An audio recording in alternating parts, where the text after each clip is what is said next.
Hello, students. So, moving on with the subject of selling and advertising. Unit 2 में we were talking about selling process. Selling process में the first step that we talked about was prospecting. उसके बाद हमने बात किया था pre-approach. अभी जो हम बात करने जा रहे हैं that is about the step called approach. So, approach होता क्या है? The approach means meeting of the prospect in person by the salesman. यानी कि जो आपका prospect था जिसको आपने पहले बातचीत किया था उससे आपकी जो 1-to-1 मुलाकात हो रही है. So meeting the prospect in person. इसके एम्स क्या होते हैं? बहुत क्लियर कट इसके ऑब्जेक्टिव्स हैं. चार अगर आप बात करिए तो in short there are 4 main objectives or aims of the approach. एक तो ये है to help the salesman to make a favorable impression. ठीक है. दूसरा है जो इंफॉर्मेशन सेल्समैन ने प्री अप्रोच में गैदर किया था प्रोस्पेक्ट के बारे में उसको एम्पलीफाई करना, उसके बेसिस पे एक बहुत बढ़िया सा डिस्कशन या नेगोशिएशन करना. Third is to convert the favourable attention of the prospect into a positive interest in a given product. And the last point out here is to lead the prospect easily and smoothly into the sales proposition. ये 4 main इसके objectives हैं. अभी आपको बता रहे हैं essentials of a good approach.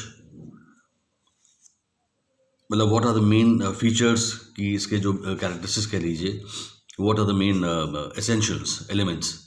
तो पहला पॉइंट ये है मेकिंग अपॉइंटमेंट्स. बिना अपॉइंटमेंट के सेल्समैन अगर कोल्ड कॉलिंग करता है तो आम तौर पे दैट बैकफायर्स, क्योंकि कौन आदमी कब बिजी है क्या है एंड सेल्समैन अपने सामान लेके बेचने के लिए चला आया तो it might backfire. It's very important to make an appointment. तो पहला एसेंशियल है, पहला पॉइंट है मेकिंग अपॉइंटमेंट्स. ठीक है, okay. Second is making the person feel relaxed. क्या होता है कि कभी कभी जब प्रॉस्पेक्ट से आप बात करिए एंड प्रॉस्पेक्ट को सब पता लग गया कि हाँ भाई इंफॉर्मेशन अबाउट द प्रोडक्ट, तो एन मौके पे उसके मन में डाउट आ जाता है कि सही हम कर रहे हैं या गलत कर रहे हैं, प्रोडक्ट ठीक है या नहीं ठीक है करके. तो इस स्टेज पे जो है सेल्समैन को अपना उसको रीअश्योर करना पड़ता है प्रॉस्पेक्ट को कि नहीं, this is a very wise idea. So probably on emotional grounds there is an interaction, or rather let's say कि the salesman tries to travel on the emotional ground to convince the prospect. Third is timing of the approach. Timing of the approach मतलब भाई सीधे सीधे आपने जब phone किया, ये पहले पॉइंट से लिंक्ड है. आपने सेल्समैन ने अपने प्रॉस्पेक्ट को फ़ोन किया, उसे टाइम लिया क्योंकि वो समझ रहा है कि भाई जब उसने प्रोफाइल गैदर किया था प्री अप्रोच में पहले स्टेप में, तो सेल्समैन को ये पता लगा होगा कि भाई इनका प्रोफेशन क्या है, उस प्रोफेशन के हिसाब से इनका टाइमिंग क्या है. So what would be a good time to meet the person. और सेल्समैन अपने कन्वीनियंस से नहीं मिलेगा, कस्टमर के कन्वीनियंस से मिलेगा. And that is why it says timing of the approach. So timing should be such that should be conducive, that should be of convenience to the prospect. Okay. अब एक यहाँ पर आपको पर्सपेक्टिव और देंगे. ये तो हो गया कन्वीनियंस ऑफ द प्रॉस्पेक्ट. दूसरा है timing of the pitch, timing of the sales pitch. For example अगर कूलर है, रेफ्रिजरेटर है, फैंस हैं, तो ये सब अगर उसको बेचना है तो probably winters is a bad time. Summer के पहले वाला जो पोर्शन है, समर के जो एकदम पहले वाला सीज़न है, for example maybe February और March would be a good time to make a sales pitch. इसलिए आप कभी भी देखिएगा अगर एडवर्टीजमेंट की बात भी करेंगे तो अभी एसी का ऐड नहीं आएगा दिसंबर में. एसी का ऐड आपका आता है प्रॉब्ली मार्च के आसपास, क्योंकि तब आदमी खरीदारी करेगा गर्मी के लिए। Next point out here is use of business card. एक कार्ड होता है जो हम लोग आमतौर पे कहते हैं visiting card. It is not termed as visiting card any longer. The correct term is business card. तो यूज ऑफ बिजनेस कार्ड क्या है? एक ईज ऑफ एक्सेस के लिए सेल्समैन क्या करते हैं, पहले मिलने जैसे ही मिलते हैं, हेलो होती है, तुरंत अपना बिजनेस कार्ड वो देते हैं कि this is my business card. या अगर किसी के ऑफिस में जाके मिलते हैं तो प्रॉब्ली जो सेक्रेटरी है या जो कोई एक बंदा है फ्रंट ऑफिस में, वो रोकता है कि आपको किससे मिलना है, तो बोले हमको फलाने से मिलना है। तो क्या करते हैं कि वो अपना बिजनेस कार्ड देते हैं कि उनको आप प्लीज़ दे दीजिए, मेरा उनसे अपॉइंटमेंट है। So that is important. कभी कभी ऐसा होता है कि एक छोटा सा कोई टोकन या छोटा सा कोई gift sent along with the business card creates a favourable impact. Okay, next point out here is appearance. Appearance यहाँ पे जो it's a very soft point in the sense कि अपीयरेंस जो है वो it is relevant for the physical appearance of the salesman. क्योंकि सीधी सी बात है, जो पहला इंप्रेशन होता है वो बहुत बहुत इंपॉर्टेंट होता है। और अगर सेल्समैन अगर कायदे से ड्रेसअप नहीं है, जस्ट इमेजिन अगर एक सेल्समैन जा रहा हो एक प्रॉस्पेक्ट से मिलने उसके घर पे या किसी की ऑफिस में, और वो मसाला वसाला खा के जा रहा हो, गुटखा खा के जा रहा हो, what impression will he convey? That is the point. Okay, next point out here is win buyers undivided attention. यहां पे कभी एक चीज देखिएगा, एक चीज होती है बॉडी लैंग्वेज। कभी कभी क्या होता है कि सेल्समैन जो है किसी प्रॉस्पेक्ट से मिलने गया एंड अगर प्रॉस्पेक्ट को अनईजनेस हो रही है या वो कह रहा है कि यार मतलब कल आना परसों आना करके या समथिंग, वो अक्सर कुछ ऐसा करता है और बोल नहीं पा रहा है, तो या वो उसके सेल्स टॉक से थोड़ा सा मन हट गया, पता लगा पेन से खेलने लगे, इधर उधर देख रहे हैं, मतलब समथिंग और दी अदर, या फ़ोन उठा के मैसेज देख रहे हैं, सेल्समैन अपना बोले जा रहा है। ये आमतौर पर तब होता है जब प्रॉस्पेक्ट थोड़ा सा घबरा जाता है या इंटरेस्ट उसका ख़त्म हो रहा होता है या इंटरेस्ट उसका हट रहा होता है वहाँ से। सेल्समैन के लिए बहुत इंपॉर्टेंट है कि प्रॉस्पेक्ट का अटेंशन अनडिवाइडेड तरीके से वो गेन करे। तो ऐसे मौके पे जब वो देख रहा है कि प्रॉस्पेक्ट जो है वो उसका अटेंशन हट रहा है, तो what can the salesman do? Salesman can talk about the product, talk about how it will benefit the prospect, make a comparison with competing products, या कुछ और प्रोमिनेंट कस्टमर्स जिन्होंने सामान खरीदा होगा उनके बारे में बता के, साहब उनका भी प्रोफाइल आपके जैसा है और उन्होंने खरीदा, he is very satisfied etcetera. And the last point out here is the last essential point, the last characteristic is call back. Call back कैसे? कि मान लीजिए कि कभी कभी ऐसा भी होता है कि फर्स्ट मीटिंग में डील हो जाए, आमतौर पे मुश्किल होता है, लेकिन सेल्समैन को समझ में आ जाता है फर्स्ट मीटिंग में कि जो प्रॉस्पेक्ट है अगर उसको हम थोड़ा परस्यू करेंगे तो सेल हमारी हो जाएगी या नहीं होगी। मतलब वो लेवल ऑफ जो सीरियसनेस है वो पता लगा देता है। अगर उसको लगता है कि हाँ भाई ठीक है, तो वो कॉल बैक करता है। And call back is very very important. Call back में क्या करेंगे? कॉल बैक में जो है वो एक फिर अटेम्प्ट करता है कि हाँ भाई आपने क्या सोचा, कब आ जाएं, और हो सकता है कि आने वाले समय पे आपको बढ़िया डील दे दें। तो things like that, call back. ना call back is very important because ultimately it's part of communication. Okay, so ये आपके हो गए essentials. Talking very quickly about methods of approach, कि जो अप्रोच जो आपका ये स्टेप है दी अप्रोच, उसके मेथड्स कौन कौन से हैं। तो पहला मेथड है इंट्रोडक्टरी अप्रोच। इंट्रोडक्टरी अप्रोच क्या? फॉर्मल इंट्रोडक्शन, ठीक है। यहाँ पे क्या होता है, this is relevant specially in case of big companies. जब सेल्समैन कोई बड़ी कंपनी में जा रहा है या मतलब on the basis of B2B, on the basis of B2B, अगर हम B2C की बात भी करेंगे, सपोज अगर एक सेल्समैन है जो बहुत ही बड़ी कंपनी से आता है और एक सेल्समैन जो छोटी कंपनी से आ रहा है, तो जो छोटी कंपनी का सेल्समैन होगा उसको अंदर घुसने में थोड़ी सी दिक्कत होगी, और जो बड़ी कंपनी का सेल्समैन होगा, क्योंकि वो बहुत बड़े बिजनेस हाउस से आ रहा है जिसका गुडविल बहुत एस्टैब्लिश्ड है मार्केट में, उसको एंट्री कंपैरेटिवली आसानी से मिल जाती है।